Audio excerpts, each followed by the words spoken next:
ఏపీలో ఎన్నికలు దగ్గర పడుతున్నాయి. దీంతో నేతలంతా జోరుగా ఎన్నికల ప్రచారం చేస్తున్నారు.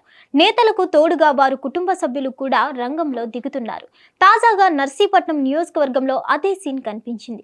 ఆ నియోజకవర్గంలో ఎంపీ, ఎమ్మెల్యే అభ్యర్థుల సతీమణులు ప్రచారం చేసేందుకు ముందుకు వచ్చారు. ఏపీలో ఈ నెల 18 నుంచి ఎన్నికల ప్రక్రియ మొదలు కానుంది. దీంతో అన్ని నియోజకవర్గాల్లోని అభ్యర్థులు అలర్ట్ అవుతున్నారు. నర్సీపట్నంలో ప్రధాన పార్టీల అభ్యర్థులు జోరుగా ప్రచారం చేస్తున్నారు. ఎన్నికల ప్రచారంలో దూసుకుపోతున్నారు. ప్రచారం చేస్తున్న నేతలకు వారి సతీమణులు కూడా సాయం చేస్తున్నారు. నర్సీపట్నం ఎమ్మెల్యే అభ్యర్థి మాజీ మంత్రి చింతకాయం అయ్యన్న పాత్రుడి సతీమణి చింతకాయల పద్మావతి, అనకాపల్లి ఎంపీ అభ్యర్థి సీఎం రమేష్ సతీమణి శ్రీదేవి రంగప్రవేశం చేశారు. భర్తల తరపున ఎన్నికల ప్రచారం చేస్తున్నారు. వీరితో పాటు అయ్యన్న ఇద్దరు కోడళ్లు డాక్టర్ సువర్ణ విజయ్, దివ్య రాజేష్ కూడా ప్రచారంలో పాల్గొన్నారు. నాయకుల కుటుంబ సభ్యులందరూ కలిసి 17వ వార్డులో ప్రచారం కార్యక్రమం నిర్వహించారు. వీరంతా చేపట్టిన ప్రచారానికి భారీ స్పందన లభించింది. ఈ కార్యక్రమానికి సుమారు 1000 మంది మహిళలు, కార్యకర్తలు, యువత పాల్గొన్నారు. ఈ సందర్భంగా చింతకాయల పద్మావతి మాట్లాడుతూ రాబోయే ఎన్నికల్లో టీడీపీ, బీజేపీ, జనసేన కూటమి అధికారంలోకి రావడం ఖాయమని ధీమా వ్యక్తం చేశారు. 3 పార్టీల కూటమి ప్రచారానికి విశేష స్పందన లభిస్తుందని తెలిపారు. ప్రజల నుంచి వచ్చే స్పందన చూస్తేనే రాబోయే ఎన్నికల్లో కూటమి సునాయాసంగా విజయం సాధిస్తుందనే విషయం అర్థమవుతుందని వారు తెలిపారు. మమ్మల్ని అయితే కొన్ని వీధుల్లో నిలబెట్టారు కూడా.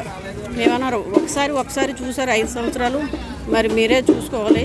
ఇప్పుడైనా సరే మమ్మల్ని గెలిపిస్తే తప్పనిసరిగా ఇవన్నీ కార్యక్రమాలన్నీ మేము చేస్తామని చెప్పి అభివృద్ధి అన్నది పుట్టుబడిపోయింది. మేము అన్నీ కూడా అభివృద్ధి పదంలో మేము నడుస్తామని చెప్పడం జరిగింది. మరి రోజు వస్తున్నాం, ఎక్కడికి వెళ్ళినా స్పందన బాగుంది. అన్నీ కూడా మీరు ఈ పథకాలన్నీ మేము చెప్పి ప్రతి ఒక్కరిని కూడా మోటివేట్ చేయడం జరుగుతుంది. మమ్మల్ని ప్రజలు నమ్ముతున్నారు. ఇప్పుడు నవరత్నాలని చెప్పేసి అన్నీ మోసం చేశారు కాబట్టి వాళ్ళు తెలుసుకొని ఈరోజు మేము చేసినట్టు మేనిఫెస్టోలు అంతా విని చాలా హ్యాపీగా అదే చెప్తున్నాను మీకు.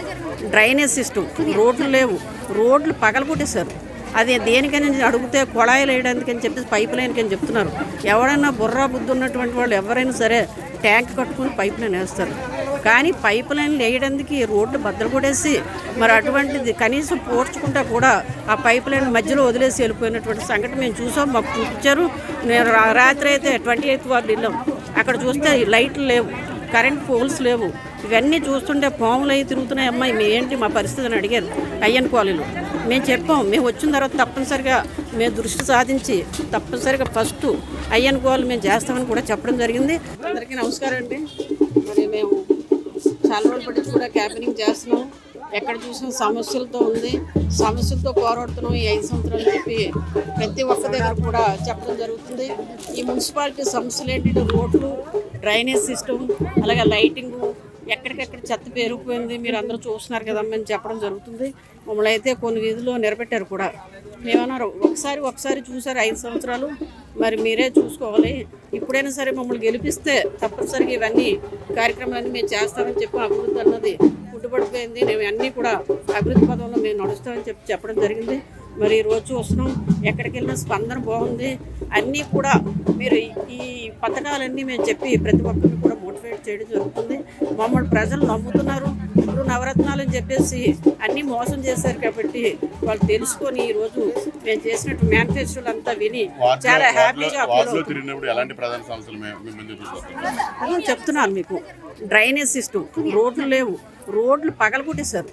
అది దేనికని అడిగితే కొళాయిలు వేయడానికి అని చెప్పేసి పైప్ లైన్కి అని చెప్తున్నారు.